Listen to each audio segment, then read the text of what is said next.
Bismillahirrahmanirrahim. Assalamualaikum warahmatullahi wabarakatuh. Salam. Pemirsa yang dirahmati Allah Subhanahu wa taala, kembali kita bertemu dalam program Fokus to the Point. Kali ini Fokus to the Point istimewa karena kita membahas kalender ya untuk tahun 2026. Seperti biasa ini dikeluarkan oleh JKDN. Yang menarik ya, saya tunjukkan kalendernya. Kalender kali ini ya mengambil tema spirit Islam dalam perjuangan bangsa Indonesia.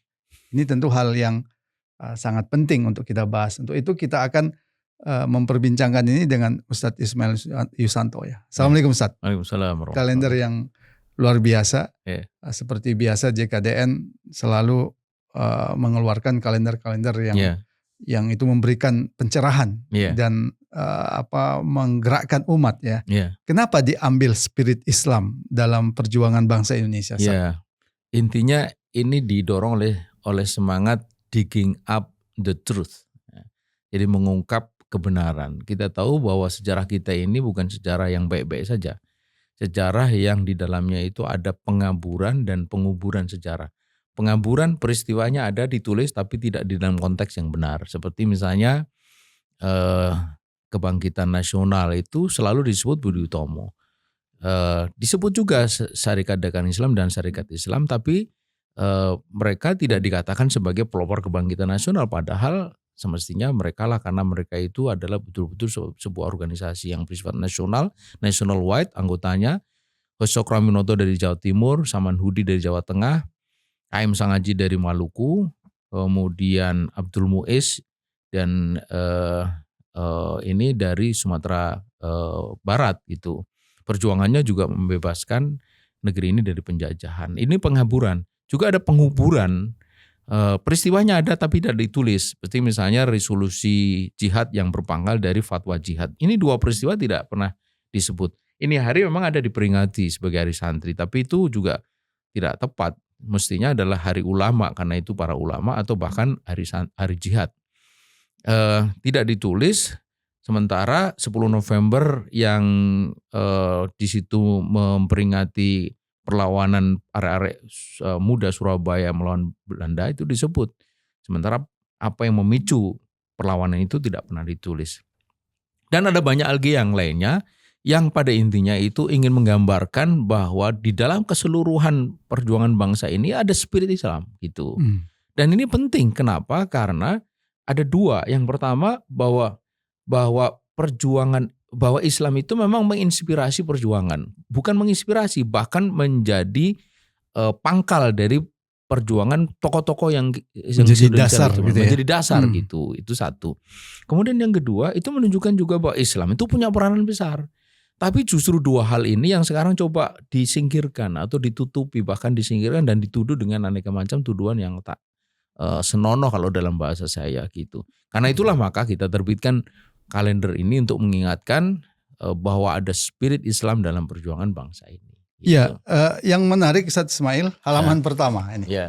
Halaman pertama ini ada tema 1924 langit runtuh tekad bangkit. Nah, ini dikaitkan dengan keruntuhan Khilafah Utsmaniyah. Apa hubungan Indonesia saat itu dengan runtuhnya Khilafah Utsmaniyah pada tahun 1924? Justru situ yang menarik, bahwa negeri ini sebenarnya kan memang spot-spot itu menjadi bagian dari Khilafah Utsmani. Ada hubungan yang sangat kental lah paling tidak itu. Nah, ini banyak tidak diketahui atau dilupakan bahwa ketika Khilafah Utsmani runtuh, itu ada respon yang luar biasa. Yang dilakukan oleh para ulama, oleh Cokroaminoto, kemudian oleh Kiai Haji Agus Salim, bahkan mereka itu menyelenggarakan kongres umat Islam, kongres Islam beberapa kali, ada yang di Cirebon, ada yang di Garut, yang pada intinya itu mereka mengatakan bahwa khilafah harus tegak kembali dan umat Islam di negeri ini harus mengambil peran. Jadi kalau sekarang ini kita itu memperjuangkan kembali al-khilafah itu justru itulah semangat yang historik gitu, bukan yang ahistorik. Kan selama ini ada tudingan bahwa ini ahistoris. Justru kalau kita merujuk pada sejarah, sejarahnya itu kayak begini. Gitu. Artinya perjuangan khilafah itu adalah perjuangan global umat Islam. Global begitu. umat Islam dan juga ada tapaknya di Iya, dan itu dibuktikan dengan clipping-clipping bahkan mereka yang langka ini ya. Dan mereka membentuk komite khilafah. Komite khilafah. Ya. Ismail, baik. Ini waktu kita sangat terbatas. Ya. Yang berikutnya tentang nafas Islam dalam kebangkitan tadi nasional. Sudah saya udah Ustaz singgung gitu. ya. Termasuk juga siapa bawa pendidikan nasional, kalau secara menulis secara jujur mestinya Kiai Haji Ahmad Dahlan. Ya. Karena dia mendirikan sekolah 11 tahun sebelum Kiai Hajar Dewantara mendirikan Taman Siswa pada 1922. Ya, dan jelas di sini disebutkan membangkitkan kaum muslimin melalui pendidikan berbasis Al-Quran dan Sunnah. Ya. Ya. Berikutnya, nah ini hal yang sangat menarik Ustaz Ismail, bahwa Islam sebagai dasar negara, aspirasi sejak awal dan tidak pernah padam. Nah ini gitu. juga, ini penting juga diungkap bahwa para ulama dahulu itu memang secara tegas menginginkan negara ini berdasarkan Islam dan itu terus diperjuangkan sampai di sidang konstituante. Adalah Kiai Haji Maskur yang menegaskan memperjuangkan Islam sebagai dasar negara adalah keharusan dan kewajiban yang mutlak gitu.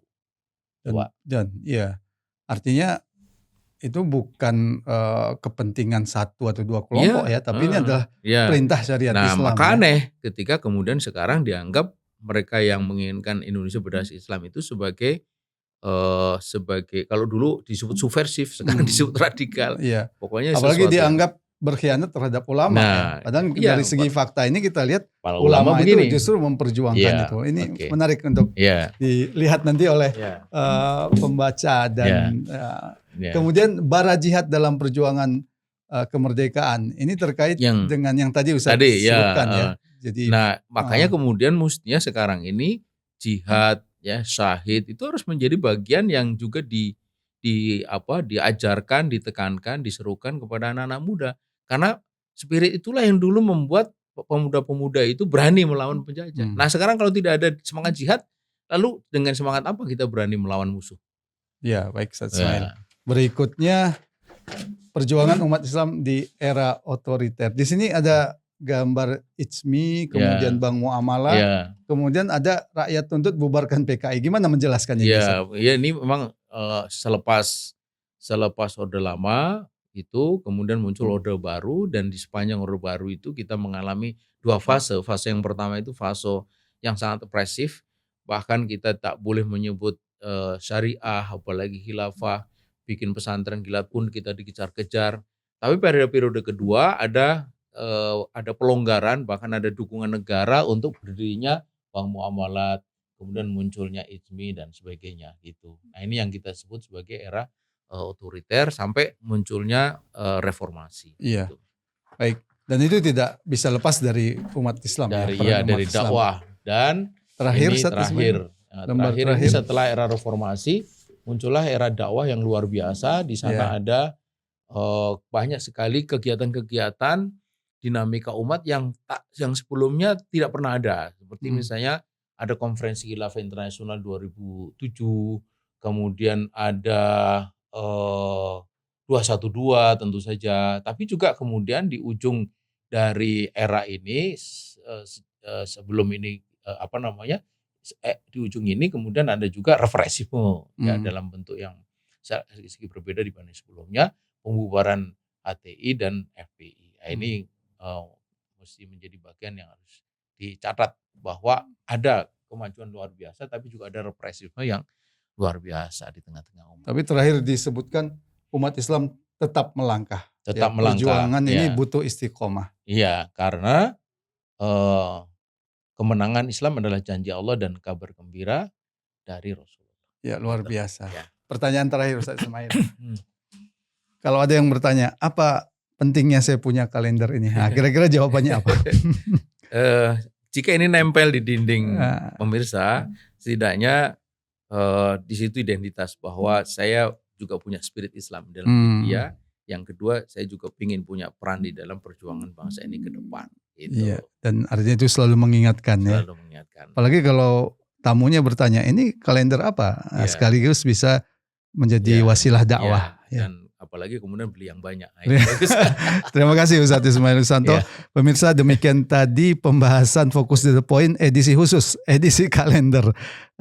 Dan ini sangat penting untuk dimiliki. Banyak cara kita untuk membantu dakwah, menyebarluaskan Islam, termasuk dengan meletakkan kalender ini di ruang tamu atau di ruang keluarga kita atau di ruang kantor kita. Insya Allah ini akan jadi ladang pahala yang besar sebagai bagian dari peran kita untuk menegakkan Islam. Semoga bermanfaat. Assalamualaikum warahmatullahi wabarakatuh. Waalaikumsalam.